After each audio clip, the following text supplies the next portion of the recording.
Ever since the lawsuit against Prince Andrew was filed last month, no one, apart from the Prince and his legal team, knew whether the papers had been served on him. Tonight, we learn they were delivered 2 weeks ago to his home at Royal Lodge, Windsor, a short walk from where Prince Andrew was filmed here at church in April following his father's death. The Duke of York is being sued by Virginia Giuffre, one of the many victims of Jeffrey Epstein. She alleges that the royal sexually assaulted her on 3 occasions in London, New York and in the US Virgin Isles when she was 17. Tonight, court documents filed in New York show how the accuser attempted to serve the lawsuit on the defendant. On the 26th of August, a legal courier took the papers to Prince Andrew's residence at Royal Lodge in Windsor Great Park, but the papers were refused. The courier reported that security staff had already been primed not to allow anyone access onto the property to serve court process. A second attempt was made on the 27th of August.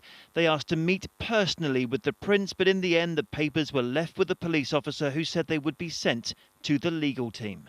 The plaintiff only had 90 days within which to serve these papers, and most people thought that the prince would not be amenable, would not be available for service, but lo and behold, apparently they got him. Right now, Prince Andrew is at Balmoral Castle, where he is staying with the Queen for the second time this summer on her annual break. Long-lens photographs have been published of him there, but ITV News does not use paparazzi material. The Prince has not spoken publicly of the allegations from Ms Giuffre since his much criticised Newsnight interview in 2019, when he denied her claims and said he did not even recall meeting her. Do you remember her? No, I have no recollection of ever meeting her. I can absolutely categorically tell you it never happened. The lawyers for Prince Andrew will be making an assessment, as any lawyer would in these circumstances, as to whether they have been, in fact, validly served under English law.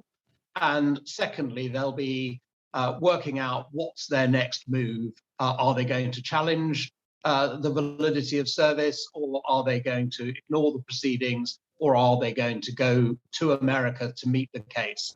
A judge in New York will be told of all these developments in a courtroom on Monday.